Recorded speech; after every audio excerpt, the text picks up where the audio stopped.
Bonsoir, bon dimanche. Face à l'actu, ce soir, comme les éditions précédentes, va revenir sur l'actualité telle que vécue par la rédaction de STV. Lundi, c'était le 20 mai, la fête de l'unité nationale, célébrée à travers les différentes régions, départements et arrondissements du Cameroun, surtout avec le point d'orgue au boulevard du Vermet, où le président de la République et Mme Chantal Biya ont participé. Le président a présidé, pour me redire, le défilé célébrant donc cette 52e édition de la fête nationale en reparcourant nos vaillants soldats, mais également le volet du défilé civil, bien apprécié par l'opinion publique nationale et internationale. Cette semaine aussi, on a également vu cette autre séquence dans le conflit juridique au sein du PCRN. La sortie du ministre de l'administration territoriale, Paul Atangandi, s'adressant notamment à Cabral Liby, mais aussi à Maurice Kamto, qui un peu avant avait fait une conférence de presse.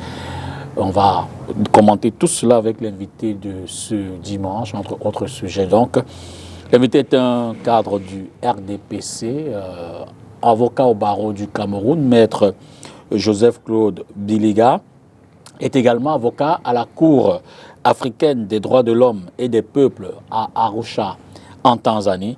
Il aura entre autres été membre du Conseil de l'ordre et trésorier de l'Ordre national des avocats du Cameroun. On va le découvrir ce soir sous une casquette pas forcément connue de l'opinion.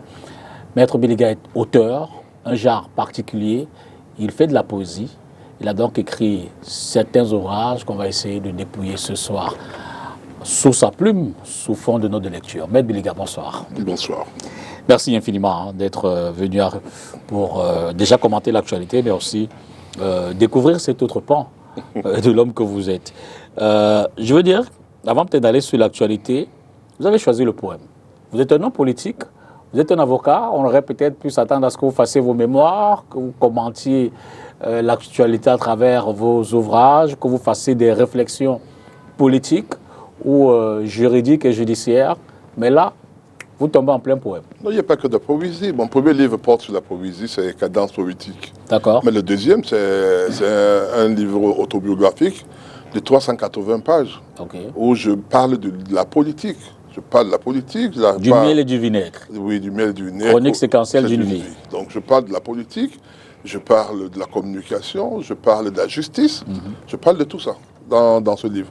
Et qui est suffisamment dense, parce que je parle par exemple, pendant que j'étais étudiant, de l'arrivée du président Paul Biya au pouvoir, tel que nous on l'a vécu, déjà la démission du président Edjo, le coup d'État du 6 avril, déjà celui du 22 août 1983, dont on ne parle pas beaucoup avec Salatou Ibrahim, et le coup d'État du 6 avril, je parle de ça, je parle de nos passages sur les médias, avec les risques, parce qu'il faut quand même avouer qu'il y a des risques, et des attaques que les gens menacent pour faire contre nous. Absolument. Allons parcourir tout cela. Je rappelle simplement que l'ouvrage a été préfacé par le professeur Laurent Serge Boyo-Mouassala, qui est en même temps sénateur, vous l'avez dit. Oui, il est sénateur, le professeur enseignant de grosse facture. Hein. On va pas le nier. Et il a été dédicacé en octobre dernier. Oui. Et publié aux éditions L'Ébène. Ou de Madame Getse. Marie-Juliette Getse. En juillet 2023. Oui. Alors, l'opportunité de cet ouvrage. Bientôt, j'aurai fait 40 ans que je suis entré dans un cabinet d'avocats. D'accord. D'abord comme postulant, et après comme avocat stagiaire, et par la suite comme avocat. J'estime avoir vu beaucoup de choses. Déjà à partir de ma naissance, juste après les indépendances, parce que je suis né l'année qui a suivi l'indépendance, l'année de la réunification. Donc j'ai vécu un certain nombre de choses, j'ai vu Douala se développer. À l'époque, par exemple, à la prison où j'ai grandi jusqu'à l'âge de 8 ans, il n'y avait pas de route bitumée. Donc lorsque je parle, par exemple, de Bonaprison, dans l'un de mes... c'est le premier chapitre, je parle de Funkel. là où il y a le lycée Mongo-Joseph aujourd'hui, on l'a connu. On l'appelait TZF ou Funkel, Funkel du nom de Telefunken en allemand, et TZF par la suite. Donc je parle de ça, je parle de mon passage. L'ouverture à la vie. L'ouverture à la vie. Donc je parle de ça, et je suis resitué les Camerounais, ou mon lecteur, sur cette ville, ou ce quartier de Bonapriso, ou de cette ville de Douala, où lorsqu'on partait de Bonapriso pour aller vers la cité Sikh, on disait je vais à Bassa. Exact. Et quand on partait de la cité Sikh, quand je parle de cité Sikh, je parle de Ndobong et autres, pour aller à Bonapriso ou à Bonanjo, on disait je vais à Douala. On avait comme l'impression que la ville était divisée en deux. Donc c'était l'autre, c'était la zone, il y avait une zone urbaine. Et l'autre, c'est un peu une zone villageoise. Exact. On appelait Bossamondi. Exact. Voilà, donc c'est un peu ça. Donc je raconte un peu cette histoire-là. Je parle du marché central à l'époque. Je parle par la suite de la cité Sikh, que moi je découvre en 69. J'ai 8 ans. La cité Sikh, avec l'emplacement où l'UPC a été créé, Seraz Adamou, un endroit où il nous était interdit, enfants, d'aller. Parce que c'était un endroit où on nous disait qu'il y avait de la sorcellerie, il y avait des mystiques. Mais en réalité, c'est que le bar Sinak Bar avait été abandonné à l'époque, et dont les herbes sont voilà, et il y avait les singes quand on arrivait là-bas. Donc on nous disait, il ne faut pas aller là-bas, c'est mystique, ce genre. C'est à quel niveau précisément? C'est encore là maintenant, derrière la société sans publicité Socafer, okay. En face de l'entrée Camraï. Oui. Il y a un cours d'eau qui passe, qu'on appelle Tonga. Un riverain d'ailleurs désormais qui est bien aménagé. Voilà, Tongo Bassa, c'est juste à ce niveau-là. Là, si vous voyez, c'est à gauche. C'était vraiment loin, c'était pas loin, mais ça nous semblait loin parce que c'était abandonné. Aujourd'hui, je crois que les gens ont pu construire tout autour. Donc je raconte un peu cette histoire, je raconte mon séjour au CES Bonandoumbe, CES Bonandoumbe, où je partais de la cité Sikh à pied, pour aller faire les 7 ou 8 km et rentrer le soir. Donc, je raconte un peu pour reprendre un peu dans l'emblème du thème et en coordination avec l'actualité, c'est de nous faire revivre donc cette unité nationale qu'on célèbre aujourd'hui, qu'on vante aujourd'hui à travers votre ouvrage de 61 à aujourd'hui. Comment est-ce que vous le répercutez dans cet ouvrage? Dans cet ouvrage, je parle d'abord je parle de l'unification, la réunification. Je parle de 20 mai naturellement, mais je parle également de 66. Okay. Du 1er septembre 66, avec la création de l'UNC. L'Union nationale camerounaise. L'Union nationale camerounaise qui naît des cendres de l'UC et des autres partis politiques. Et je raconte donc l'histoire avec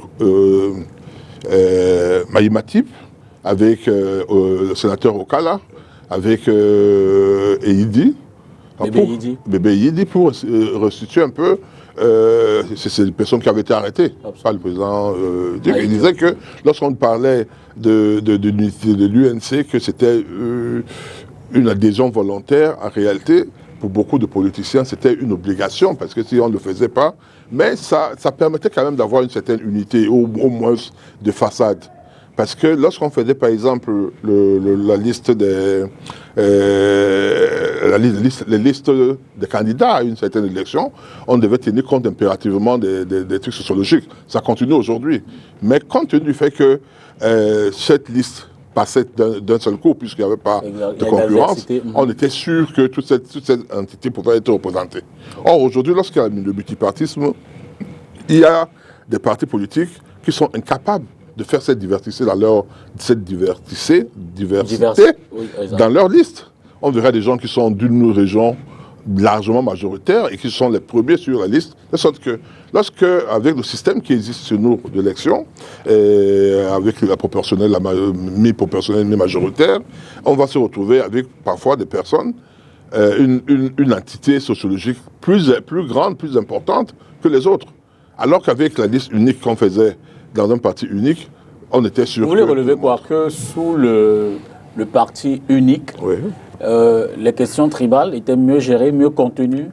Oui, je pense que c'était mieux contenu. Mais il faut rentrer même pas très loin là.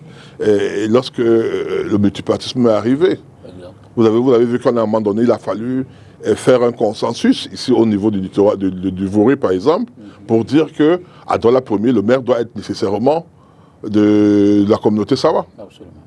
Que le reste, on peut s'amuser, mais parce que c'était la seule solution pour qu'il y ait au moins un maire Sawa. Si on ouvrait d'une manière totale, il y aurait peut-être jamais de maire Sawa. Donc pour vous dire que le multipartisme, moi je l'ai toujours dit, a peut-être quelque chose de bon, mais a ravivé, peut-être malgré lui, malgré ceux qui ont voulu le mettre en place, des replis identitaires. Beaucoup de nos partis sont identifiés à travers leurs leaders. Et vous savez qu'à la décharge de ces partis politiques-là, eux ils disent également que ce sont les pressions politiques du parti et des militants qui sont en position de pouvoir, de gouvernance, qui essaient de les cantonner dans des régions, qui empêchent leur déploiement à travers... On a pu voir d'ailleurs récemment le SIF empêcher de se mouvoir à l'aise dans le sud.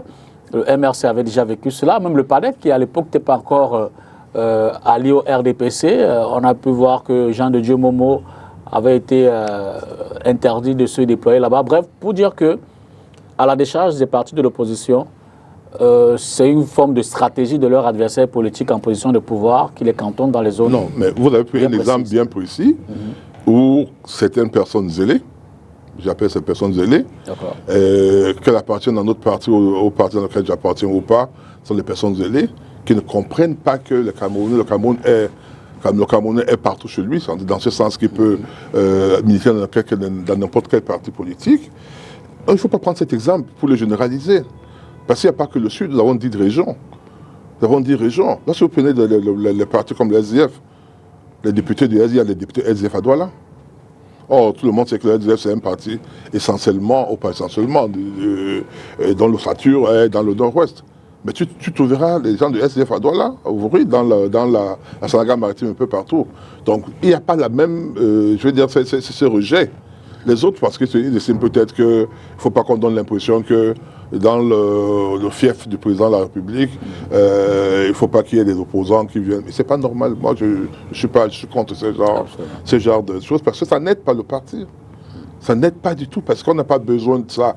Si nos frères du Sud sont convaincus de la politique du président de la République, ceux qui ne sont pas convaincus ne seront jamais majoritaires. Donc ce qui est important, c'est qu'on laisse à chacun choisir et les urnes vont parler. Moi, je suis contre ça. Alors dans la progression de l'ouvrage, comment est-ce que tout cela rejaillit? Moi, j'ai d'abord parlé de problème de... J'ai dit, je ne veux pas utiliser le terme qu'un président français avait dit. J'ai comme l'impression que nous ne sommes pas très prêts pour la démocratie. Nous sommes, d'une manière générale, encore prisonniers de nos régions, de nos villages, de nos tribus. Quoi qu'on dise.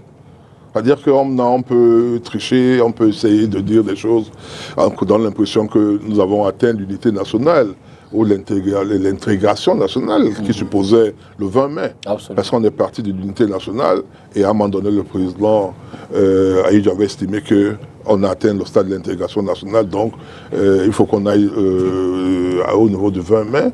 Et même le président Aïdjo Biya a continué dans ce sens-là, en disant ça ne sert plus à rien de mettre République unie, alors rentrons en République du Cameroun, parce qu'il y a plus qui sont... On l'est déjà. Donc je vais dire que... Mais dans la réalité, ce n'est pas ça. Lorsque vous réagissez même dans les réseaux sociaux, la personne qu'on regarde, on regarde la personne qui a réagi et pour qui elle a réagi. Si elle est pour, par exemple, donnons un exemple pareil, Ito, tout de suite on va voir c'est un Mbassa qui a réagi pour Ito, donc c'est le tribalisme. Même s'il est objectif. Et si un Mbassa réagit contre Ito, on va dire non, c'est un traître, c'est pas normal qu'il ne puisse pas soutenir son frère. C'est encore dans nos mentalités. On n'a pas encore évolué. J'espère qu'on va évoluer un jour avec nos enfants, qui eux, aujourd'hui, comme hier, nous autres, sont dans je veux dire, dans des écoles, dans des endroits où on ne parle pas beaucoup tribu. La mixitude. Voilà, donc aujourd'hui, ils peuvent... Est-ce que ce ne sont pas les politiques implémentées qui favorisent également cet état de choses? Je veux dire que à l'observation, au niveau par exemple des nominations dans les différents postes de la fonction publique de gouvernance, du gouvernement, on regarde l'équilibre régional, dans les concours, dans les écoles et institutions publiques, les grandes écoles, on regarde des quotas, on fait des quotas pour l'intégration. Il faut noter une chose. Et le problème, j'en parle même dans mon livre. D'accord. Je parle de l'équilibre régional dans mon livre parce que je parle du principe. J'avais lu le livre du ministre Olanguena, qui lui, il est totalement contre, et je le prends à contre-pied. D'accord. L'idée de base qui naît au niveau de l'équilibre régional, au niveau des concours, des quotas, au niveau des concours, par le président Aïdjo, c'était de permettre à tous les Camerounais, quelles que soient les régions, de pouvoir être pratiquement au même niveau de développement, au niveau même de formation. Parce qu'au niveau de l'indépendance, il y a eu, de par la colonisation, comment je peux dire ça, des différences. Nous, quand on faisait le BPC, par exemple, il y avait un BPC des gars du Nord. Okay. Il y avait le bac du Nord, le probatoire du Nord, qui était moins important que ce que, je vais dire, moins difficile à lancer ainsi que nous du Sud. C'est pour permettre du niveau d'alphabétisation de ce degré-là. Il était en question que tout le monde monte. Il y a, par exemple, là, s'il fallait aller à l'ENAM, alors que les gars du Sud, par exemple, pouvaient entraver le bac, on pouvait accepter que les autres entravaient le BPC ou quelque chose de ce genre. C'était tout simplement pour pouvoir rétablir un peu le déséquilibre né de développement ou de l'alphabétisation du temps de la colonisation. Ce problème, c'est l'une des raisons de la guerre au Tchad. Parce qu'au Tchad, il y a eu une élite d'une région, alors que les autres étaient en arrière. Aujourd'hui, je suivais un reportage où on nous disait que le Premier ministre qu'on a nommé, le Premier ministre tchadien, est du Sud, essayer de refaire l'équilibre. Pour essayer de faire l'équilibre. Donc, sur le principe de l'équilibre régional, moi, je suis partisan. Je suis partisan du fait qu'on peut donner, il faut que toutes les régions puissent évoluer pratiquement à travers les élites. Maintenant, l'autre question qui se pose généralement au niveau de l'équilibre régional, au niveau de l'équilibre, c'est est-ce qu'il faut qu'il y ait une proportion, autant qu'il y ait une proportion au niveau, un quota au niveau de recrutement, qu'il y ait un quota au niveau des nominations. C'est là où parfois on se rend compte, il faut être honnête, qu'on a parfois l'impression qu'il y a un déséquilibre en faveur de certaines régions. Ça, il faut être honnête pour le dire, que parfois on a cette impression. Cette impression... Dernièrement, je crois qu'il y a quelqu'un qui a écrit dessus. Il y a un Camerounais qui a fait une sortie sur ce point-là en disant qu'on avait comme l'impression qu'il comptait le nombre de gouverneurs, le nombre de préfets, le nombre de sous-préfets originaires de 3 régions, centre, sud, est, et par rapport aux autres régions. Mais moi, je pense que ce que nous devons faire, c'est que nous devons tous nous battre. Parce qu'il y a un problème de compétence que certains soulèvent. Exact. Mais moi, je dis aujourd'hui, le Cameroun, toutes les régions de Cameroun ont des personnes compétentes. C'est-à-dire qu'aujourd'hui, si vous décidez de faire un gouvernement de Douala, rien qu'avec les Douala, vous trouverez 26, 50, 60 Douala compétents dans tous les ministères. Que vous voyez, de la même manière dont dans n'importe quelle région on peut le faire. Donc, il faut donc être prudent. Lorsqu'on a des gens qui sont... Ça veut dire que la politique mise en place doit tenir compte de ces évolutions? Nécessairement. Nécessairement, parce qu'il y a une tendance, certains ont dit oui, il y a certaines régions où les gens vont beaucoup plus dans l'administration, et d'autres qui vont dans la technique, d'autres qui vont dans le commerce, et tout ça. etc. Oui, ça c'est vrai, mais lorsque dans l'administration, on est sûr qu'on va trouver dans toutes les régions les personnes qui obéissent aux critères de compétences et d'âge, etc., je pense qu'il faudra tenir compte de tout ça lorsqu'il faut faire des nominations. Maintenant, il faut noter également que ce qui est pour beaucoup d'autres, et moi je suis également de ceux-là, c'est que ceux qui font leur travail, ceux qui sont nommés, doivent aller au-delà de leur région. Exact. Donc de leur région, de leur socle sociologique, pour pouvoir travailler pour l'intérêt général sans tenir compte de ça. Et là, vous savez qu'il y a le feu de fin à Teba Yene qui avait écrit un livre sur le paradoxe du pays organisateur. Effectivement, lorsque vous arrivez par exemple dans le Sud, vous vous demandez si c'est le pays organisateur. Parce qu'effectivement, il y a un retard assez important. Moi, j'ai eu le temps d'y aller plusieurs fois au niveau des infrastructures, etc. Mais je dis, il faut que les Camerounais compétents soient mis au poste. Et que ces Camerounais aient une certaine diversité. Et là, je parle à l'auteur. Est-ce que les lois mises en place favorisent justement ou alors ne contribuent-elles pas à davantage étiqueter cette impression de non-équilibre régional, de favoriser certains au détriment des autres, de favoriser plus en termes de représentativité que d'autres. La seule loi que je connais en matière d'équilibre régional, c'est celle des quotas. Exact. Quotas d'entrée dans les grandes écoles. Et donc nous autres, on a été victimes. Hein.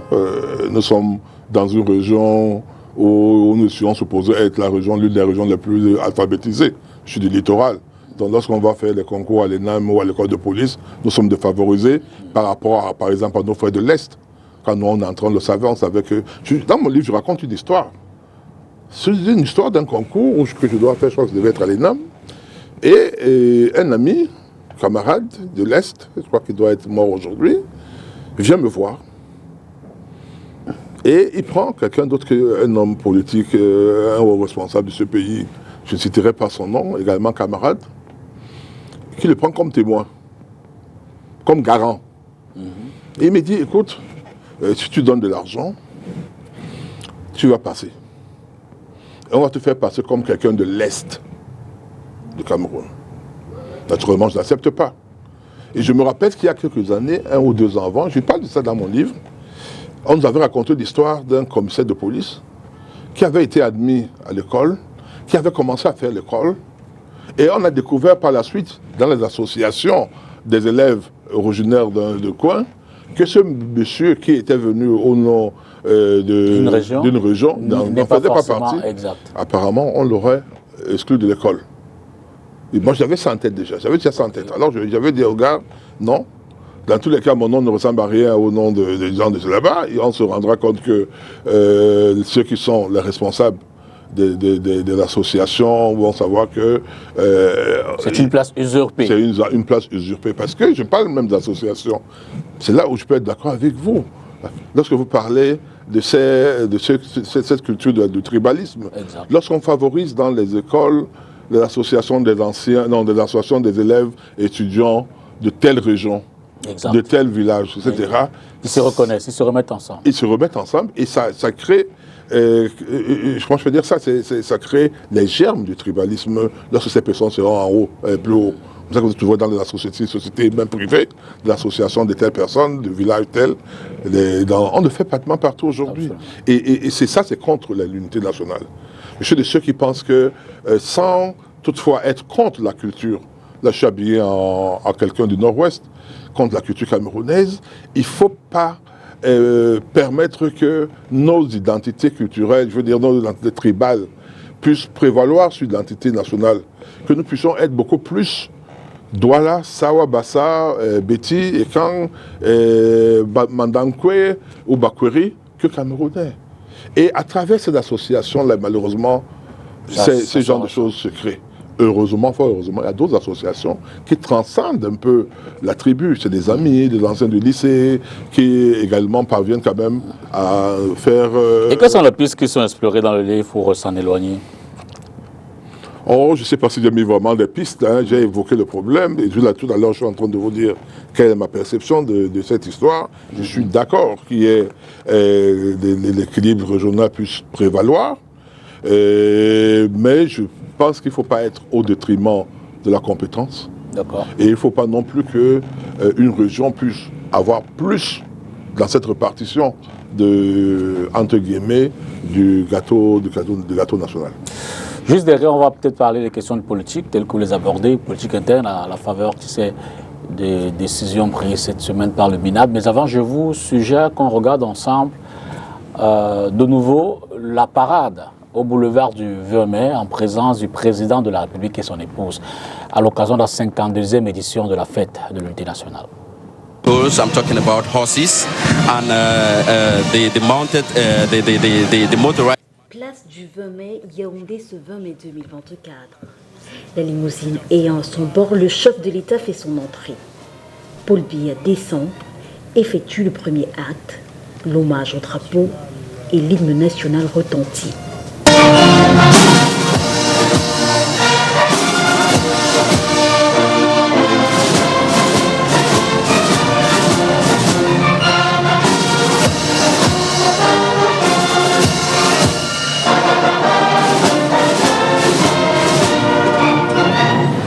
président de la République regagne ensuite la limousine présidentielle, place à la revue des troupes.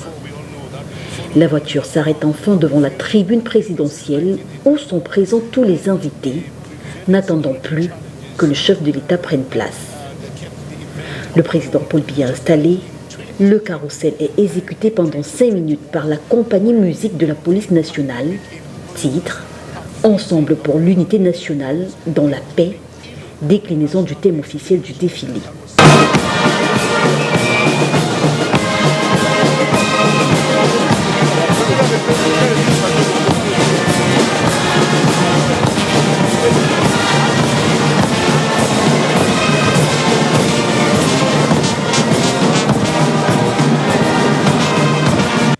Voici donc le début du défilé en lui-même, et c'est l'armée de l'air avec ses aéronefs qui donne le là. Ouverture dans les airs avec le drapeau et le passage des fumogènes, sous le regard du président Paul Biya, le commandant des troupes, le général de brigade Donatien Milingi Nouma passe, c'est l'ouverture du défilé militaire à pied. Il dure 45 minutes, avec la Guinée équatoriale, invitée spéciale de la grande parade militaire, à travers la participation d'un détachement des forces armées. Il s'agit d'un contingent interarmé de 108 éléments.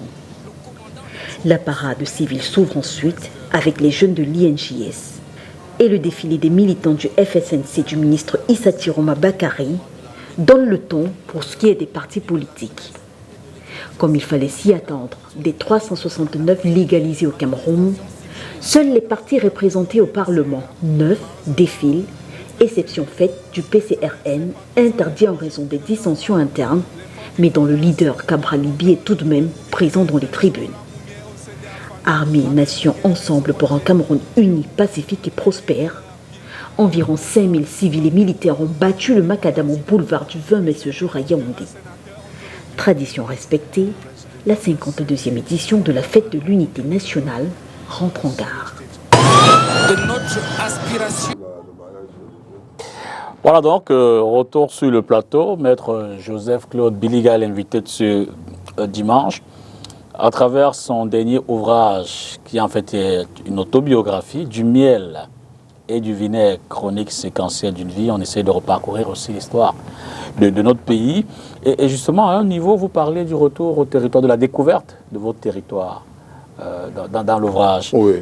De quoi est-il question? Qu'est-ce qu'il en Tout à l'heure, ressort? je vous ai dit que dans mon premier livre, je parle de Fonkel, Oui. Initiation à la vie. Exact. Parce que je suis né dans cette zone, je suis né à Douala, dans ce qu'on appelait à l'époque Dotalambo-Samondi, c'est-à-dire l'hôpital de district de Nebel aujourd'hui. Donc, jusqu'à l'âge de 21 ans, je vais voir mon village, je redécouvre mon village là de 22 ans. Je suis en 3e année d'université. Parce que je suis d'une région qui a connu beaucoup de troubles du PC, où les gens, il y a eu ce qu'on appelait les déplacements de population dont on parle aujourd'hui dans le nord-ouest de Hauts. Nous, on a vécu ça dans notre zone. À l'époque du maquis. À l'époque du maquis.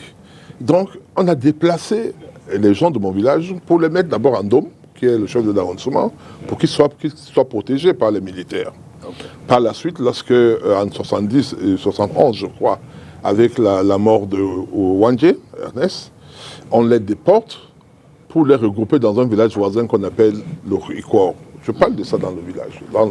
Donc, mes parents, c'est-à-dire les gens de mon village, rentrent dans leur village vers les années 72, 73 par là. Le village était désert. Donc ceux qui venaient par exemple pour aller manger, chercher des trucs, lorsqu'on les arrêtait, si c'était les militaires qui les arrêtaient. Ça s'appelait comment? Logui Yaga.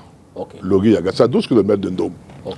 Donc, avec tout ça, mes parents étaient partis, mon père était parti très tôt du village pour venir se débrouiller en ville, dans ces conditions-là. Donc, et ils ne voulaient pas qu'on rentre. Ils n'étaient pas très chaud pour qu'on rentre au village. Donc, un jour comme ça, profitant d'un deuil, je suis à Yaoundé, je décide, moi, d'aller au village, découvrir mon village, moi seul. Et on me dépose à 9 km de la route, à 13 heures de Yaoundé, donc je marche à pied, j'arrive dans mon village.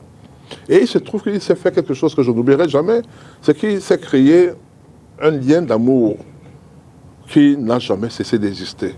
C'est-à-dire le fait d'avoir découvert mon village, Et je me Vous suis êtes dit, ressenti sur... un homme complet, en fait. Je me suis dit, si vous naissez, vous trouvez votre maman avec un handicap, au lieu de vous moquer de votre maman, vous devez tout faire pour pouvoir l'aider à surmonter cet handicap. Donc j'arrive dans un village qui est un village retiré, qui était un cul-de-sac en réalité, et je dis, j'apporterai ma petite contribution pour que ce village soit développé. Et j'entreprends d'y aller régulièrement. La deuxième fois où je vais, je fais 15 km à pied, parce que une voiture tombe en panne. J'étais avec un de mes oncles, M. Becquet, je parle beaucoup de lui d'ailleurs dans le livre qui a été demandé au directeur national de la BEAC. Je parle beaucoup de lui dans mon livre parce qu'il m'a amené à aimer le village. Donc j'ai entrepris d'y aller régulièrement. Et lorsque mon frère aîné meurt, je parle de ça également en Angleterre en 1985, en 86, on amène son corps au village. C'est à cette occasion que ma mère vient pour la première fois dans mon village. Elle, qui est d'un village pas très loin de l'autre, n'était plus revenue en ville depuis qu'elle était revenue ici avec son oncle. Et quand mon père meurt en 92, je vais au village avec des tôles. Je fais tomber un arbre, je construis une maison en terre battue. J'enterre mon père sur les terres de ses ancêtres. Et quelques temps après, cette maison, je la casse pour construire une autre maison. Mais je veux dire que l'histoire veut que le moment où je viens pour construire la deuxième maison, il y a le sous-préfet là. Il est en train de faire... il était question de choisir un chef du village, de notre village. Et il voit donc quelqu'un arriver vers 9h avec un grand camion et rempli du ciment, etc. Et il s'interroge, il pose des questions. Et on lui dit c'est un Camerounais, c'est un gars du village, etc. Et pour vous dire, je deviens conseiller municipal, le tout premier. Et le seul, ça se joue. La bannière du RDPC. Oui, en plus, si, j'ai fait 18 ans comme conseiller municipal, de 2002 à 2020. Et 4 ans avant, j'avais dit à mes collègues, anciens conseillers municipaux, que je voudrais plus continuer à être conseiller municipal. J'ai fait 18 ans, je crois que d'autres personnes peuvent suivre. C'est comme ça que je suis parti. Malheureusement, il n'y a personne qui m'a remplacé. Parce que nous, on a un siège dans notre village, c'est un village voisin qui a pris ce siège. J'espère que la prochaine fois, ils se souviendront que d'autres constituent le siège à Oloriaga. Voilà. Donc c'est comme ça que j'ai aimé mon village, j'ai commencé à y aller, et j'y vais assez régulièrement. Et puis il y a eu l'étape de l'admission au barreau du Cameroun. Vous dites un véritable serpent de mer. Oui, là je parle de l'admission actuellement. Parce qu'avant, c'était pas compliqué. Avant, il fallait avoir ta licence en droit.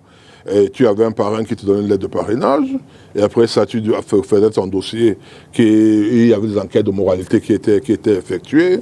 Et après, on désignait un rapporteur qui faisait un rapport sur vous, sur votre dossier. Et vous passez devant le Conseil de l'ordre. Vous avez 90% de chances de passer. Aujourd'hui, c'est plus difficile. D'un, parce qu'il y a deux méthodes pour pouvoir accéder au barreau de Cameroun. Il y a ce qu'on appelle l'inscription à l'issue d'un examen, l'examen d'aptitude au stage d'avocat. Cet examen est supposé être organisé chaque année. Chaque année. Le dernier vient d'avoir lieu. Il a eu lieu, l'avant-dernier a eu lieu il y a 10 ans. Et j'étais l'un des 5 membres du jury de cet examen-là. Il y a 10 ans. Et avant, il y avait 8 ans ou 9 ans. Donc, ce n'est plus respecter cette loi qui voudrait, j'en parle très bien d'ailleurs dans le livre, qui voudrait que ça soit chaque année. Alors, lorsqu'on arrive, comme la dernière fois, j'étais parmi ceux qui corrigeaient les 7 examens, il y avait plus de 5400 quelque chose de candidats. C'est beaucoup. Si on prend, disons, par exemple, même 50%, on aura 2500 candidats qui vont venir de tout d'un coup. Ça a l'impression d'être trop. Et au niveau de la formation, ça pose un problème au niveau des salles qu'il faut louer pour les former, etc. C'est-à-dire des formations dans le cadre de conférences de stage. Alors, la deuxième façon d'entrer au barreau, c'est l'inscription directe. Elle concerne 3 catégories de personnes. Des magistrats, c'est des conditions qui ont fait au moins 10 ans comme magistrats, et qui n'ont pas été radiés. Il y a les professeurs d'université également. Et la troisième catégorie, c'est des avocats camerounais ou étrangers avec qui on a des conventions, mais qui ont été formés ailleurs. Alors, c'est cette façon, beaucoup de personnes passe par cette voie. Ceux qui ont les moyens pour aller au Rwanda, pour aller à Kigali, enfin Kigali au Rwanda, puisque le village, l'école, c'est pas à Kigali même, parce que moi j'y étais. Il y a Abuja, il y a la Sierra Leone, il y a la Gambie, et qui nous envoient des gens. Et dans le cas ça je le vois pour le déplorer, il y a là 10 ans, c'est ceux qui avaient échoué à l'entrée des examens sont allés faire cette formation. 2 ans après, ils rentraient comme avocats, en laissant ceux qui avaient passé leur examen, qui attendaient maintenant qu'on lance le deuxième examen de sortie. Vous comprenez? Donc, eux, ils sont, comme au barreau, il y a ce qu'on appelle la préséance. Ils sont préséants. Donc, je trouve qu'il y a une certaine injustice. Donc, pour cette raison que je dis, sans pouvoir condamner le fait que les gars aillent chercher leur vie, aillent chercher être avocat à travers law school. Ça dénote aussi de ce que le passage, l'admission ailleurs est moins... Elle est moins rigide. Mais parce qu'il y a une école qui forme les magistrats, les avocats, etc. Ce qu'on appelle les law school. Les notaires sont dans une même école. Ils prêtent serment comme avocats, comme ceux qui ne prêtent pas comme avocats. Et maintenant, dès qu'ils prêtent serment là-bas, même sans avoir exercé là-bas, ils viennent s'inscrire au barreau du Cameroun, pour les Camerounais. Alors, il y avait une idée de l'Institut d'études judiciaires. Moi, j'ai le projet de loi, puisque à l'époque, j'étais membre du Conseil de l'Ordre. Et en 2013, qu'on voulait mettre en place pour que, même si cet institut, parce que le law school, c'est d'essence anglo-saxonne, même si ça ne pousse pas forcément la même configuration que les law school, mais qu'on puisse quand même y former des avocats pour leur permettre de devenir, de ne plus faire 10 ans. Même s'il y a un examen, on le fera, mais on pourra bien contenir. Et ça rapporte de l'argent, puisque ce n'est pas gratuit. Les gars, beaucoup de gens dépassent beaucoup de sommes pour aller au Rwanda. Moi, j'avais rencontré le recteur, j'étais au Rwanda il y a 2 ans, j'avais rencontré le recteur de l'époque, avec qui on a longuement discuté de law school. Je dis, ce n'est pas une mauvaise chose. La formation est rigide, elle est bonne. Il ne faut pas penser que c'est les néants qu'on... Non. Mais seulement, ce que je dis, c'est que ceux qui sont restés ici, qui n'ont pas les moyens, vont encore attendre 10 ans. Mais justement, qu'est-ce qui fait blocage fondamentalement à ce que la loi ou l'organisation de ces admissions ne se font plus année après année? La raison évoquée, c'est le manque de moyens. Je le dis comme ça, manque de moyens. Je manque de moyens. Le manque de moyens, le ministère estime qu'ils n'ont pas beaucoup de moyens dans leur budget, ils ne mettent pas, même lorsqu'ils mettent dans le budget au niveau des finances, on enlève ces lignes budgétaires. Je crois. Ça fait donc que, par exemple, nous, à notre époque, nous avons dû dire que nous étions prêts à financer cet examen, ce qu'on a fait, et même le choix que même le barreau actuel, même le Conseil de l'ordre actuel, a dû financer, dû sortir de l'argent des caisses, ou bien à travers les postulants, pour pouvoir financer cet examen, parce qu'il coûte cher, l'organisation de l'examen. On n'empêche que dans la pratique, maintenant, beaucoup titillent votre corps pour dire que ce n'est plus forcément la crème, ce n'est plus forcément la qualité qu'on a connue longtemps. Oh, vous savez, j'ai finalement ce débat à la maison et je dis, vous savez, quand il y avait les pharmaciens à l'époque, est-ce qu'on parlait de Tokoto et autres, lorsqu'on parlait des avocats à l'époque, vous croyez que c'est la même chose aujourd'hui? Non, ou des médecins. À l'époque, c'était des personnes rares. Aujourd'hui, vous avez votre médecin, vous avez votre pharmacien, vous avez votre fils que vous avez vu grandir, etc. À l'époque, c'était quelque chose de... Même au niveau des prêtres, hein, de tous les métiers aujourd'hui ont connu cela. Ont connu cette régression au niveau du respect qu'on leur portait. Mais ça ne veut pas dire qu'il y a moins de bons avocats aujourd'hui. Mais quand vous faites l'autopsie de tout cela, vous dites qu'est-ce qu'en est la cause? Non, moi j'ai expliqué le nombre. Simplement. Essentiellement. Je ne dis pas simplement, mais je dis essentiellement. Essentiellement parce que, je vous vois venir, hein. Moi, je vous ai dit, j'ai été membre du jury. Oui. Il y a 10 ans. D'abord correcteur, examinateur à l'oral, et membre du jury. Et même dernièrement dans la correction. Une chose est sûre, nous sommes tous d'accord que le niveau de formation, le niveau... au niveau des apprenants est bas.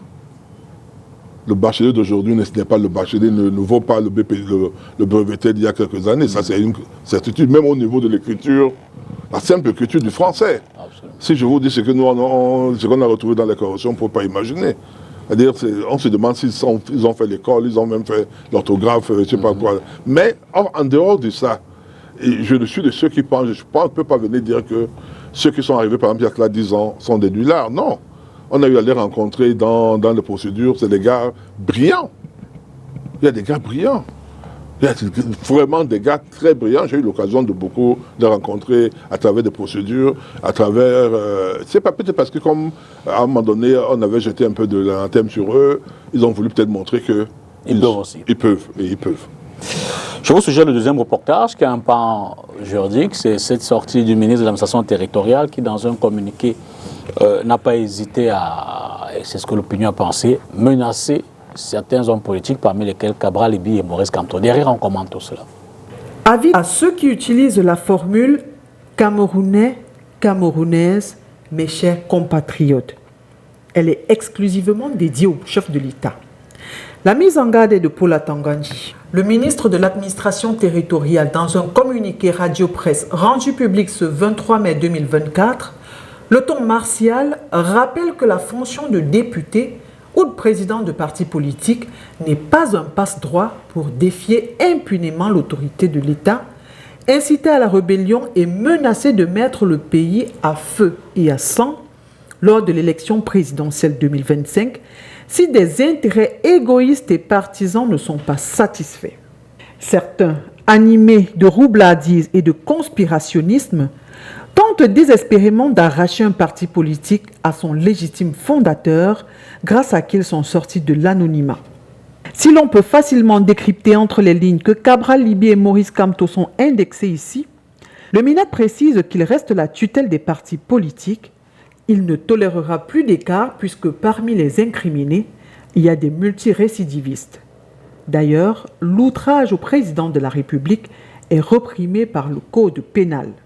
Autre précision, la tenue des congrès, meetings et autres réunions des partis politiques sont sujettes à l'appréciation seule des sous-préfets, encadrés par les préfets et coordonnés par les gouverneurs de région. Le chef de l'État est respectueux des lois et règlements de la République, peut-on lire dans ce communiqué. Son parti, le Rassemblement démocratique du peuple camerounais, a également essuyé des refus d'autorisation de manifestation, 26 au total, dans diverses localités du pays depuis le début de l'année 2024. Alors, si les responsables locaux des partis au pouvoir se sont pliés à ces décisions, la même situation ne devrait pas engendrer la polémique au sein d'une certaine opposition, note Paul Atangandji. Le MINAT appelle les Camerounais à ne pas se laisser manipuler par des hommes politiques véreux qui souhaitent obtenir par la rue ce qu'ils sont incapables d'obtenir dans les urnes. La récréation est donc terminée. L'élection présidentielle de 2025 se tiendra dans le calme, la sérénité, sans perturbation comme en 2011 et 2018.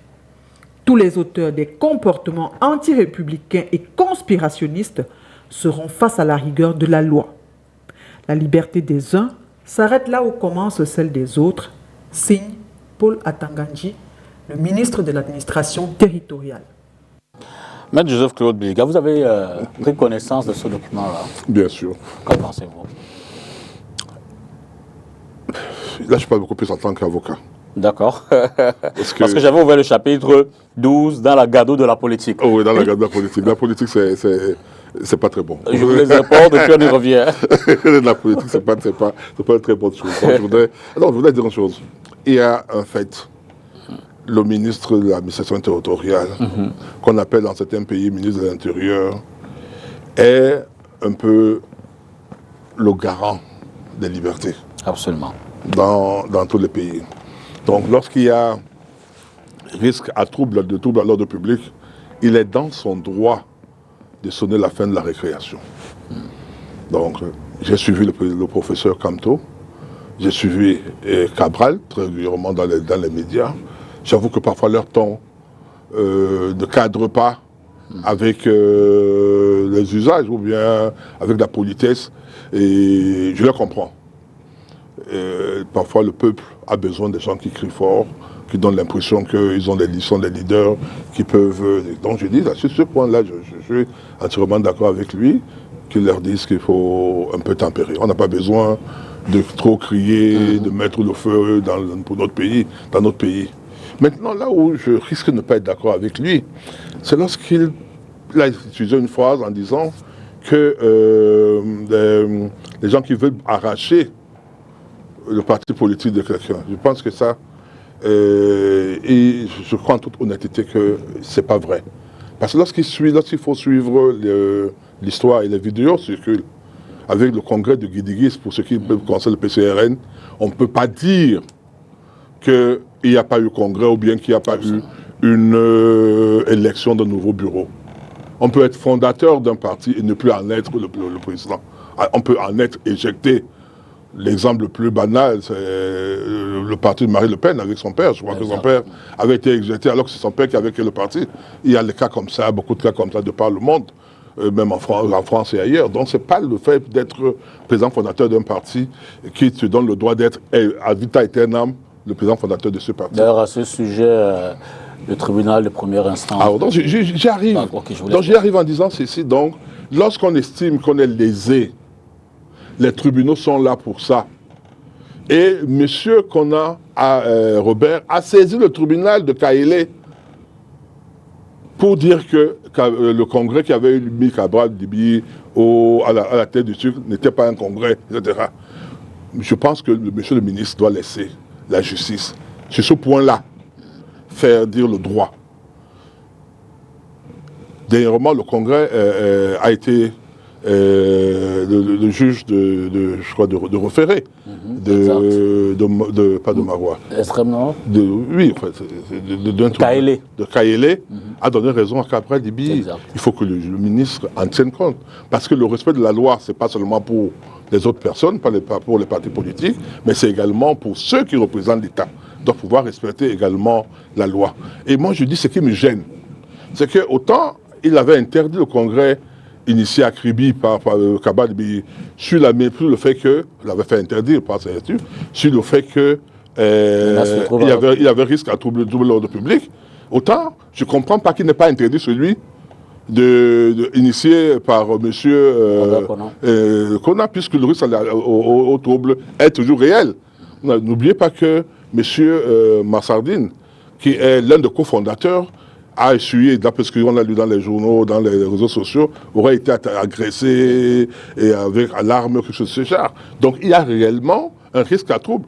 Moi, je me serais attendu à ce qu'on ne donne pas l'autorisation à monsieur Kona pour organiser son congrès, tant que la justice n'aurait pas décidé.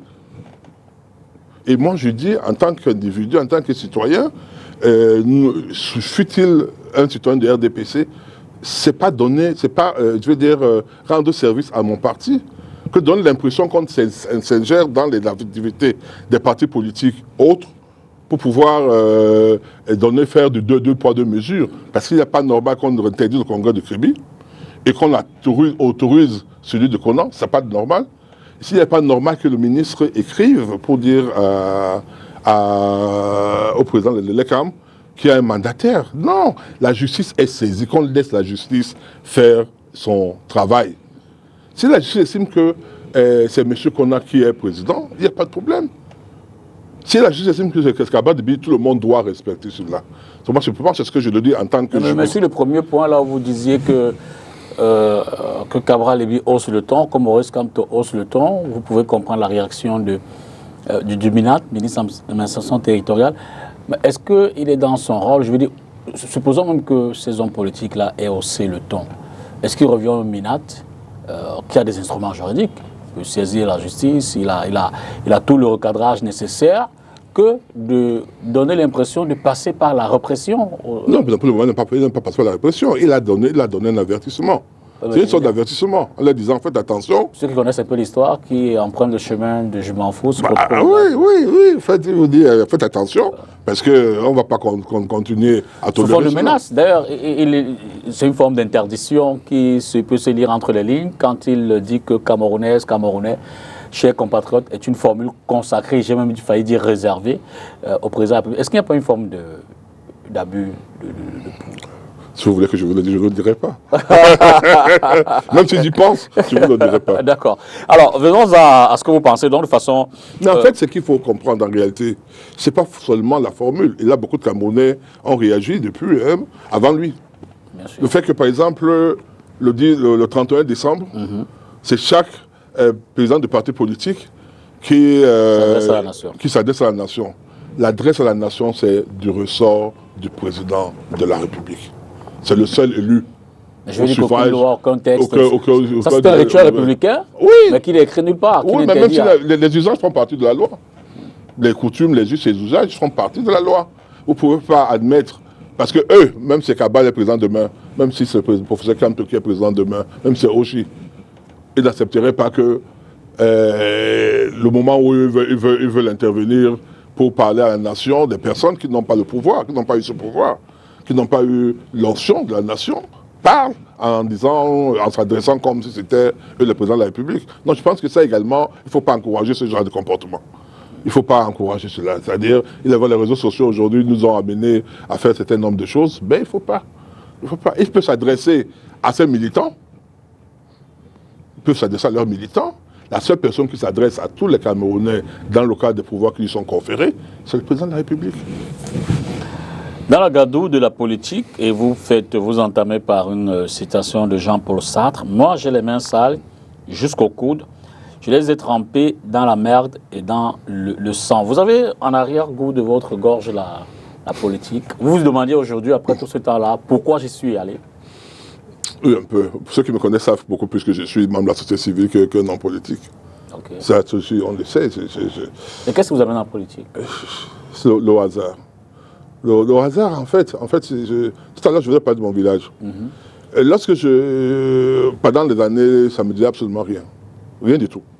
Lorsqu'il a fallu être avocat, comme il fallait, avocat stagiaire, quoi, il fallait des pièces, des documents, il fallait faire l'enquête de moralité. On nous avait dit adhérer dans un parti politique pour qu'on vous donne, pour qu'on ne sache pas qu'on ne vous prenne pas pour un opposant. Je suis parti voir un de mes amis de la cité-ci qui est mort d'ailleurs, Mabo jeudi, et qui m'a donné une carte. Il était membre de, il m'a donné une carte de l'URDPC. Non, l'OJRDPC.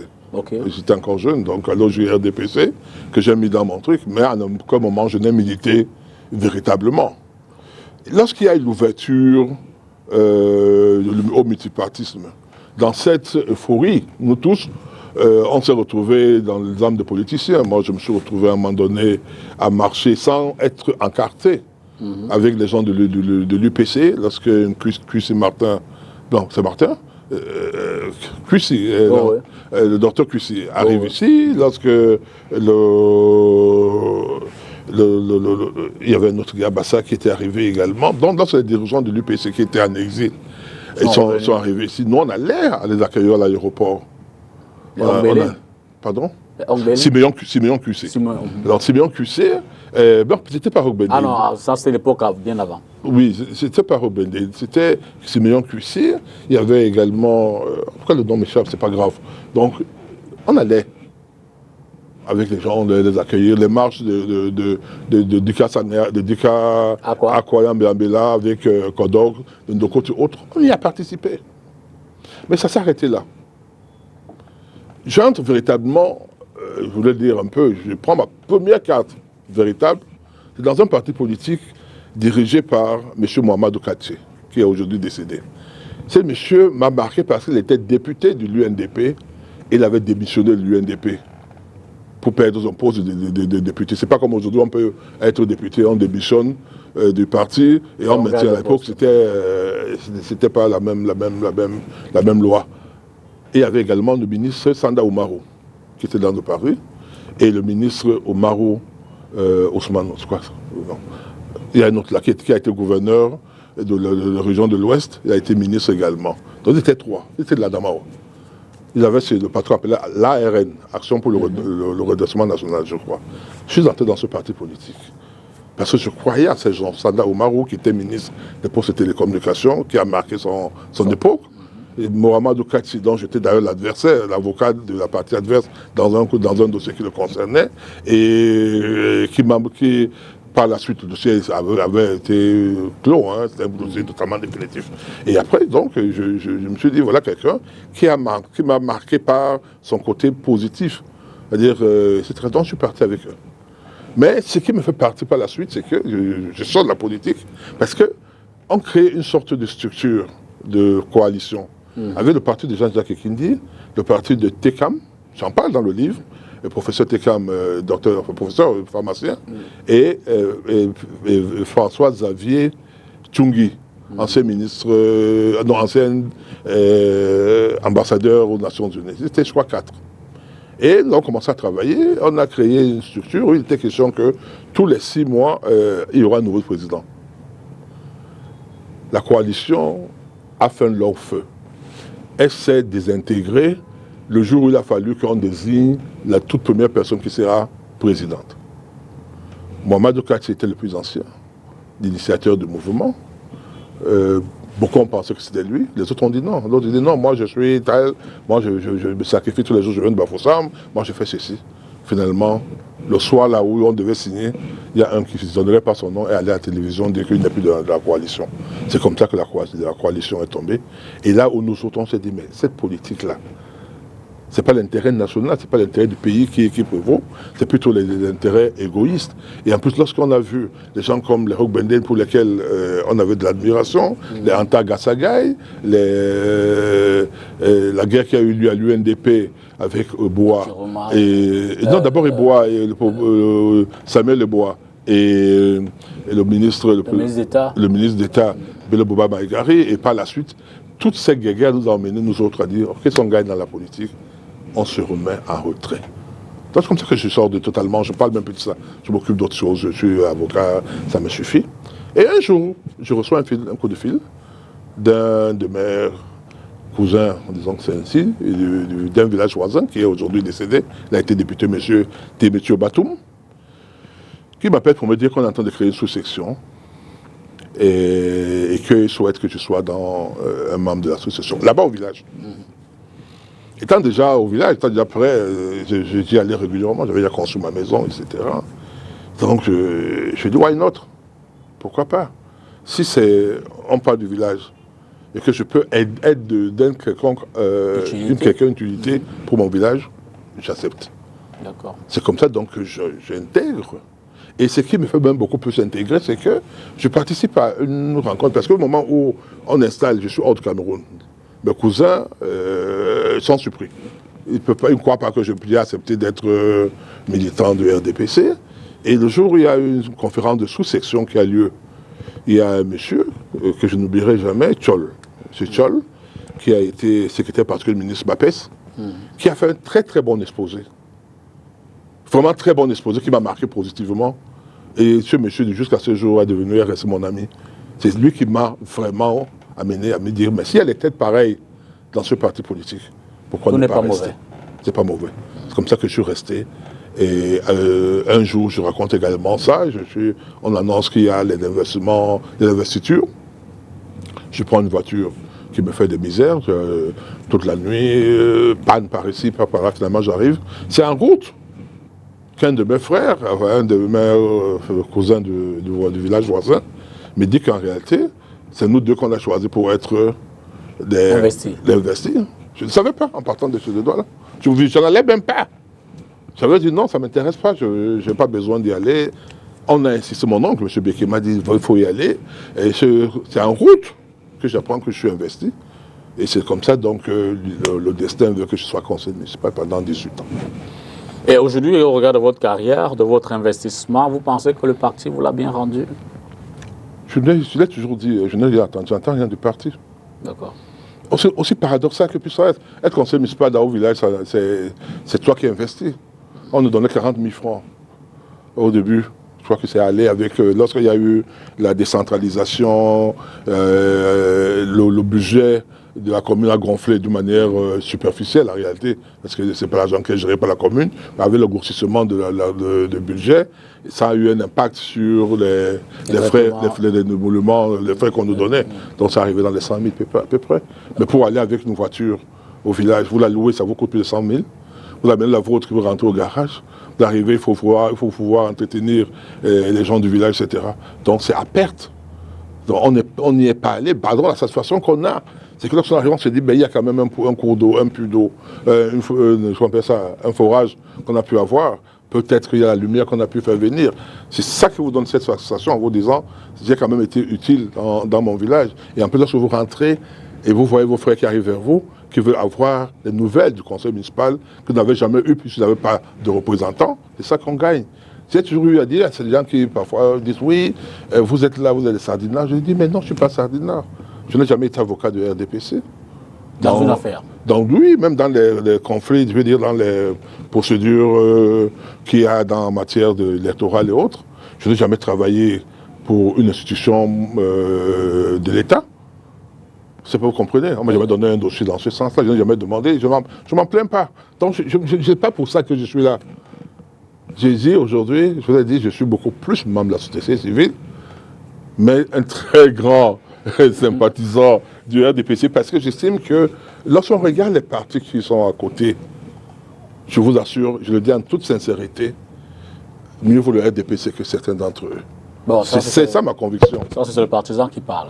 C'est pas le partisan qui parle. Je l'ai toujours dit. Et parfois, je prends des exemples. Je ne vais pas le dire si aujourd'hui. Mais lorsque vous voyez, par exemple, la réaction de certains Camerounais, l'agressivité, les insultes, les injures. On en trouve aussi dans votre parti. Maintenant, on commence à voir, parce que les gars commencent à répliquer. Mais moi, je dis, moi, j'en ai été victime. Vous n'avez pas appris qu'on a dit que j'ai eu un AVC et que mes parents, ma famille m'a même empêché d'aller à la télévision. Ce qui était totalement faux. Une histoire inventée. Je parle de cette histoire dans mon livre. Où les gens m'appelaient de partout pour me dire, mais attends, qu'est-ce qu'on a appris?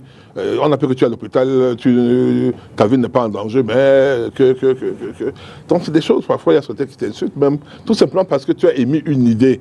Et je d'aime leur dire, écoutez, si vous n'êtes pas au pouvoir, et vous empêchez les gens qui sont au pouvoir de parler, quand vous serez au pouvoir, comment est-ce que vous ferez? Donc vous allez sûrement nous demander de tous partir du pays. Vous comprenez? Et ne serait-ce que pour cette raison-là. Il y a des gens qui sont prêts à mourir en disant il faut qu'on fasse tout pour qu'il n'y ait pas ce genre d'extrémistes qui vont prendre le pouvoir. Parce qu'il y en a, vous savez, le Pol Pot et autres, Hitler il a pris le pouvoir d'une manière légale, par les élections. Mais on a vu ce que le pays a. Donc si on a peur que ceux qui vont arriver peuvent faire pire que ce qui se passe aujourd'hui, on a tendance à pouvoir dire, ok, mieux vaut peut-être le diable qu'on connaît que l'ange qu'on a. Voilà. Mais à côté de cela, quand vous faites donc une forme de rétrospective, une forme de regard en arrière, et vous essayez d'apprécier dans sa globalité la vie politique aujourd'hui, vous dites? Je me dis quoi? Elle peut être mieux assainie. Elle est très violente. Il y a trop de violence. Il y a trop d'hypocrisie, même dans mon parti. Il y en a trop. Il y a des gens qui disent des choses auxquelles ils ne croient pas. Et il y a de la violence dans le comportement entre les partisans des partis politiques et surtout avec les partis politiques de l'opposition. Parce que même s'il n'y a pas un nom qu'on appelle, il n'y a pas un parti politique qu'on appelle parti politique de l'opposition, et la guerre que ces partis politiques se font entre eux ne favorise pas une vision positive de la vie politique. Lorsque vous ouvrez vos réseaux sociaux, vous entendez par ici les cabris, vous entendez par là les Kamtoto, vous appelez par là les talibans. C'est pas bon. Nous sommes tous Camerounais. Nous pouvons ne pas être d'accord sur la marche, la manière de mener notre pays, sans avoir à nous invectiver. Les gens laissent même le débat politique pour rentrer dans la vie privée des gens. On vous insulte, on vous traîne, on appelle votre famille, on appelle... C'est ça qui est mauvais. Et je pense qu'il faudrait que nous tous, qu'on se ressaisisse. Qu'on se dise, nous avons un pays à bâtir. Ceux qui sont là ne sont pas forcément irréprochables. Je l'ai toujours dit, nous ne sommes pas des gens irréprochables, mais battons-nous pour ceux qui sont à l'opposition, battez-vous pour que vous puissiez les remplacer d'une manière légale. Maintenant, si vous estimez que vous ne pouvez pas le faire, alors le peuple derrière vous, si vous croyez que vous pouvez le faire avec le peuple. Mais moi, je pense que quand vous ne mentez pas, le peuple, quand vous ne dites pas qu'il y a comment on appelle ça, il y a la répression, etc. Lorsqu'un peuple est debout, il est debout. Si le peuple estime qu'il ne peut pas se lever, parce qu'il ne trouve pas nécessaire de se lever en ce moment-là, parce qu'il estime que même s'il subit un certain nombre de choses, parce que nous tous on le subit, lorsqu'on n'a pas de l'eau, lorsqu'on n'a pas de la lumière, on ne peut pas dire que nous sommes contents pour cela. Mais ce qu'on demande à ceux qui nous dirigent, c'est de faire de telle sorte que l'eau arrive, que la lumière arrive, que les routes sont faites. Là, aujourd'hui, je rentrais de Douala 5e, je suis là où j'habite pour venir ici. J'étais content de voir qu'on est en train d'aménager les routes. Là, d'ailleurs, ça entre mon cabinet duc. Ça nous a, depuis 2 mois, on souffre de cela, mais on sait que c'est pour notre bien. Donc, si on continue à faire des routes, on continue à donner de l'eau, à donner de la lumière, etc., c'est le minimum. Des soins de santé également, c'est le minimum qu'on attend. À côté de cela, et vous en parlez, vous êtes aussi acteur médiatique, comme bien d'autres. Oui, mais moi je ne suis pas rentré comme communicant de RDPC dans les médias. Okay. J'ai commencé avant parce que dans une autre de mes vies, j'ai été rotarien. Et dans le cadre du Rotary, on a fait beaucoup d'actions en faveur des populations, etc. Et ces actions étaient médiatisées. Je parle même de ça également dans mon livre. Par la suite, il s'est trouvé que du fait d'être président du comité de suivi de bilan d'investissement public pour le Vouri, d'abord vice-président et vice-président, et membre très régulièrement, lorsqu'il y avait le comité, lorsqu'on parle du budget d'investissement public, on me considère un peu comme expert parce que j'étais un moment donné expert au ministère des marchés publics. Donc pour parler un peu de l'évolution des marchés publics, etc. Donc je venais régulièrement sur les plateaux de télévision. Et par la suite, donc, j'ai été découvert par Armand Ocol pour son émission Toutes Azimuts. Je ne savais pas qui lui a donné mon nom, il m'a appelé, je suis arrivé.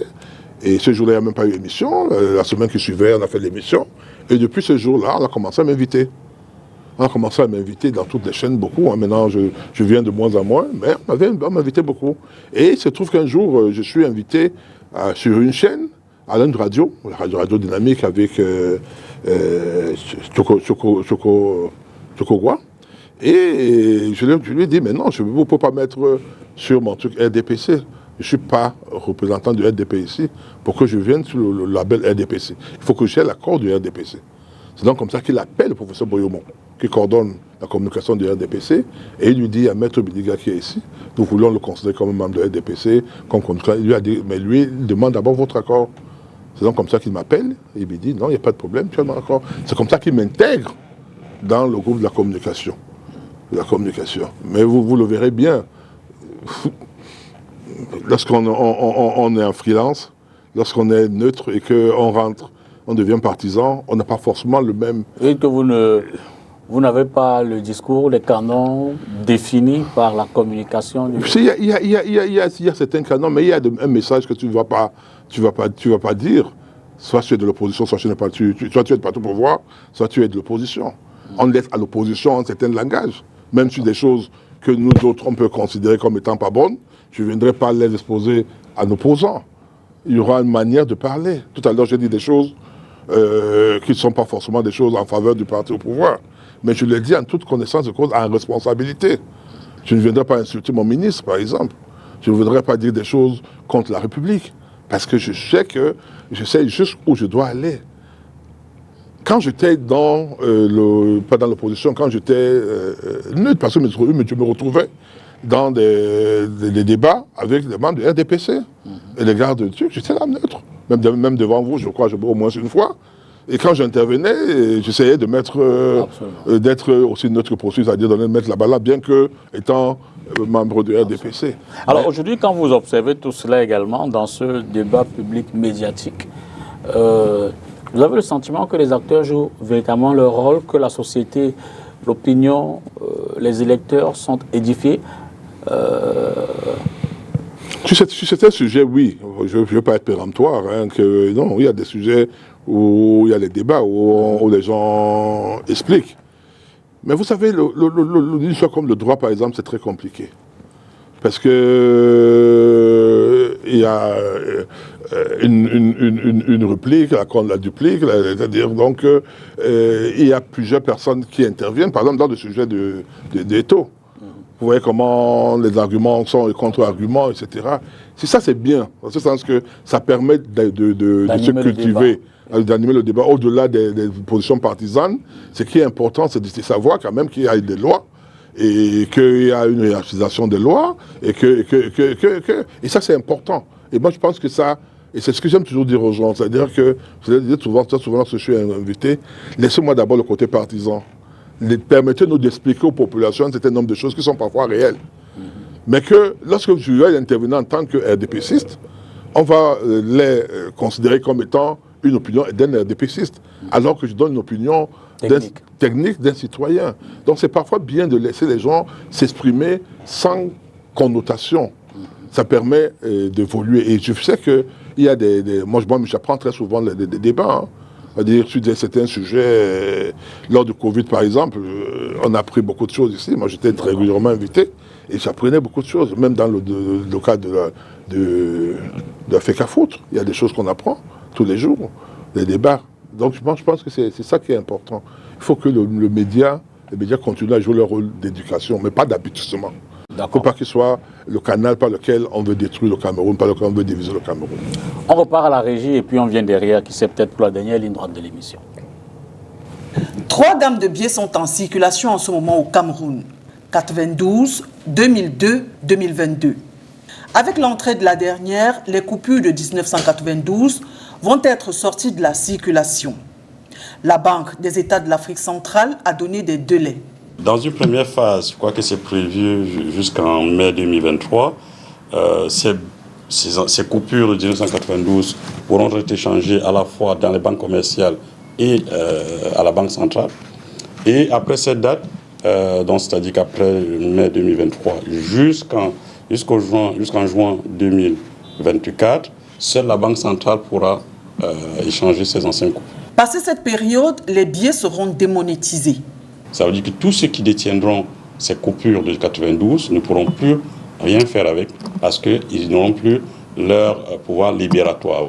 La monnaie a un pouvoir libératoire, c'est-à-dire que si vous me vendez un bic, si vous me vendez un crayon, je peux l'acheter avec.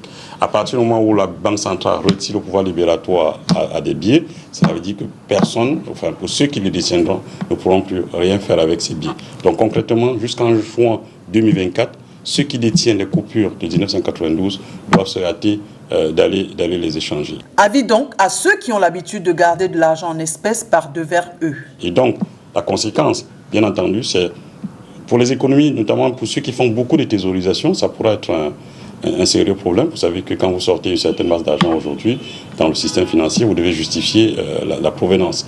Et donc, pour ceux qui ont fait beaucoup de thésaurisation sur notamment cette gamme, je pense qu'il y aura probablement peut-être quelques difficultés à pouvoir les échanger si les volumes sont bien entendu importants. La gamme 2022 est en circulation depuis le 15 décembre de la même année. La BEAC a lancé dès le 1er mars 2023 le retrait des billets de 1992. Alors, Maître Belliga, on a beaucoup parlé de votre autobiographie, très peu de tendance poétique. Cet autre ouvrage qui dévoile un pan de votre riche vie, votre riche carrière en politique, on l'a dit, avocat au barreau du Cameroun, qui a également occupé de très hautes fonctions dans ce cadre-là, et désormais auteur. Tendance poétique, en résumé. Il faut noter que jusqu'à ce que j'entre dans un cabinet d'avocat, je ne rêvais pas d'être avocat. Là également, vous êtes retrouvé par... C'est un concours de circonstances en réalité. L'histoire, c'est que mes camarades du lycée de Neubel vous le diront. Vous êtes aussi du lycée de Neubel. Mon frère aîné. Ah, c'est votre frère qui est très... On me confond beaucoup. Donc, je suis antilope. Mais déjà avant le lycée, d'ailleurs, je commençais à écrire. J'écrivais des poèmes, j'écrivais des charades, j'écrivais des nouvelles. Je crois avoir participé au concours de la meilleure nouvelle de langue française, organisé par Radio France Internationale. J'étais en classe de 3e. Le titre, c'était Autour d'un cercueil. J'ai raconté l'histoire de ma jeune sœur qui était décédée, Germaine, d'asthme, mais vous comprenez, nous les Africains, on ne meurt jamais de maladie. Donc j'écrivais, et j'avais reçu, si je parle dans mon livre également, l'accusé de réception de RFI, qui était arrivé à travers mon oncle, M. Bakinder, qui a ouvert le livre, l'enveloppe, voyant que ça vient de France. Parce qu'à l'époque, il y avait ce qu'on appelle le Madame Mila. Aujourd'hui, on vous parle, il y avait les talismans, etc. Exact. Donc, les parents avaient peur pour les enfants. Et mon oncle, protecteur, s'était dit, peut-être que mon fils est rentré dans cette histoire-là. Donc, il a ouvert l'enveloppe, il a trouvé la lettre où on accusait l'élection, et il a refermé l'enveloppe, mais d'une manière grossière. En fait, ça se voyait que... Non, oui, il avait mis la colle, et ça se voyait vraiment. Et il m'avait expliqué, il m'a dit, ben, écoute, j'ai eu peur. Hein. Je lui ai dit, tu as raison, c'est normal. Donc, pour moi, c'était plus qu'une consécration. Et par la suite, dans Jeune Afrique, on avait commencé à publier mes poèmes. Donc c'est resté comme ça, on a fait des montages poétiques, on a fait le montage de théâtre et autres. Et récemment, j'ai conservé certains. Et récemment, avec les réseaux sociaux, je me suis mis encore à publier quelques-uns de mes poèmes. C'est donc comme ça que Gaston Kellman, que vous connaissez très bien, auteur, il m'appelle, il me dit camarade, et on s'appelle camarade. Je le taquine un peu. Il n'est pas RDPC. Pardon? Il n'est pas RDPC. Non, c'est quand je l'appelle camarade. En fait, un écrivain. Quand je l'appelle camarade, c'est par rapport à Gaston, comment son nom, M. Leblanc, qui avait fait amener du PC au Cameroun. Bon. Oui, et dans l'histoire de Sinac, Bar, Serra, Adamou, dont je parle, on parle de Gaston. Gaston, le nom va revenir, le nom de ce truc-là. C'est lui qui avait apporté du PC au Cameroun. Donc comme il s'appelle Gaston, il s'appelle donc camarade Gaston. Okay. Juste comme un peu les autres du PC pouvaient appeler l'autre camarade. Donc, il me dit, camarade, j'ai lu tes poèmes, mon épouse également les lit beaucoup, et elle pense que tu peux les produire. C'est donc comme ça que je prends l'envie de les regrouper et je vais sur Internet, je tombe sur une dame, Marie-Julie Nguetse, qui est enseignante de l'université, et elle me dit qu'elle peut le produire. Elle peut éditer mon recueil. C'est 54 poèmes, divisés en plusieurs parties. Une partie représente des poèmes de jeunes avec les guerres de libération de l'Afrique du Sud. Gaston Dona. Oui, qui a fait venir le PC au Cameroun. C'est ça. Donc, j'écris donc cette première partie. Et je parle maintenant des poésies sur l'amour, sur la nature, sur la douleur. La douleur avec beaucoup d'avocats qui sont morts. Avec le Covid et autres là, dont je parle, je les rends hommage.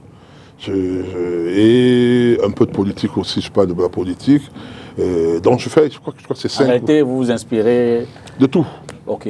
De tout. Et là, il y a un deuxième recueil de poésie qui va sortir, si Dieu le veut, d'ici la fin de l'année, hein, dans la semaine qui arrive. Il y a un autre également qu'on coproduit avec d'autres auteurs, poètes de France, de 4 ou 5 pays, autres pays. Et ce sera une sorte d'anthologie. Donc je m'occupe à le faire. J'aime écrire, j'aime faire la poésie. Alors pour sortir de l'émission, vous êtes en préparation d'un autre ouvrage sur les marchés publics. Oui. C'est sur les marchés publics. C'est beaucoup plus technique. Ah d'accord. C'est beaucoup plus technique. Vous savez, non seulement au niveau du barreau, au niveau de l'avocat, il est partout. Hein. Exact. Je peux même faire un livre sur le journalisme. Donc, maintenant, les marchés publics, c'est que, comme je disais tout à l'heure, je le disais, j'ai été depuis 2006, je peux me tromper, ça fait quand même 17 ans à peu près, ou 18 ans, que j'ai été membre du comité de suivi du budget d'investissement public. Okay. D'abord pour le Voury, j'ai assumé les fonctions l'année qui suivait de vice-président. Et après la mort du président, j'ai été président par intérim pendant pratiquement 1 an. Et après, je suis redevenu vice-président. Et j'ai fait pendant 6 ou 7 ans. Et après, aujourd'hui, je suis membre du comité régional du budget d'investissement public. Donc, j'ai une petite idée des marchés publics dans ce sens-là. Et en plus, J'ai été expert agréé du ministère des marchés publics avec membre de la commission technique, c'est-à-dire, comment je dis ça, d'analyse des offres. Commission technique d'analyse des offres. Donc je connais, j'ai une certaine expérience, en plus de l'expérience du droit, la théorie du droit. Donc c'est pour ça que je me suis dit, je vais essayer de faire un livre sur les marchés publics. On espère le lire très bientôt. Oui, bientôt. Merci infiniment, Maître Joseph-Claude Béliga, Merci de m'avoir invité. de vous être arrêté ce dimanche pour commenter avec nous l'actualité. Merci et bon dimanche à vos téléspectateurs. Avocat au barreau du Cameroun, membre et militant cadre au RDPC et puis désormais auteur. On a découvert quelques pans de ses œuvres. On espère que vous, certainement, vous allez les découvrir en même temps que nous aussi et que vous en avez appris. Nous sommes dimanche, demain c'est lundi. D'avant, je vous souhaite un excellent début de semaine. Bonsoir.